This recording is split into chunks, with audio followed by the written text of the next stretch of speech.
ini masalah boomer, ya. Mereka yang kita anggap generasi yang tidak faham dan tidak menyantuni, malah memperlekeh anak-anak muda.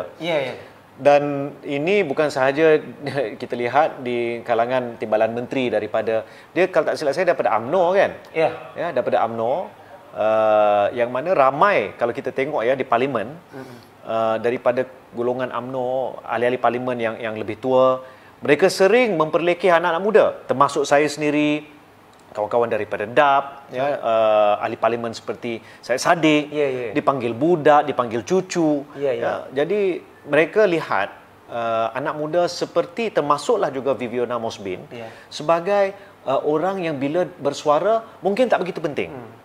Tapi berbeza dengan kami merasai dan kami perjuangkan dan kami cukup marah. Ya, bila anak muda seperti Viviana diperlekeh, diperkotak-katikkan, dikatakan bukan saja itu, dikata menipu.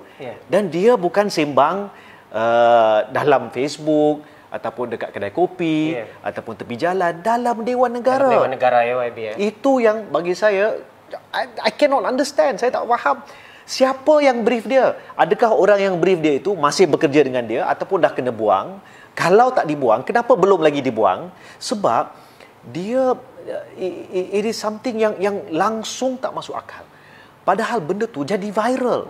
Dan waktu itu saya ingat Menteri Komunikasi ada menyatakan kita hantar, ya, untuk selesaikan masalah ini. Saya sedih sebab ada dua perkara. Pertama, golongan yang berada di Putrajaya mungkin tak mengambil masalah seperti ini di kalangan anak muda ni secara serius. Sebab mereka tak muda dah, ataupun mereka tak faham masalah yang dihadapi. Saya bagi contoh, di kawasan saya ada Universiti Melaya. Universiti Melaya ada 25,000 pelajar mahasiswa. 16,000 dari kalangan peringkat sarjana muda, dan ramai daripada macam-macam tempat, ya, termasuk seperti Viviana, ya, sebaya dia, ya, daripada kawasan-kawasan seperti dia.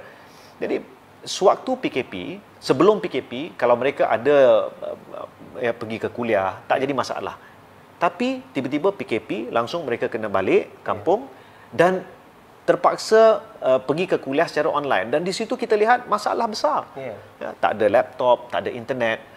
Itu sebenarnya perkara asas yang sepatutnya difahami oleh timbalan menteri dan mereka yang berada di Putrajaya. Bukan isu umur, bukan isu dia ni nak jadi YouTuber viral, wrong issue, kan. Dan sebenarnya saya cek siapa sebenarnya yang paling banyak bercakap tentang isu ini. Ada dua kumpulan, dua negeri. Yang pertama paling ramai bercakap tentang isu Viviana ni adalah di Selangor, dan kedua adalah di Sabah.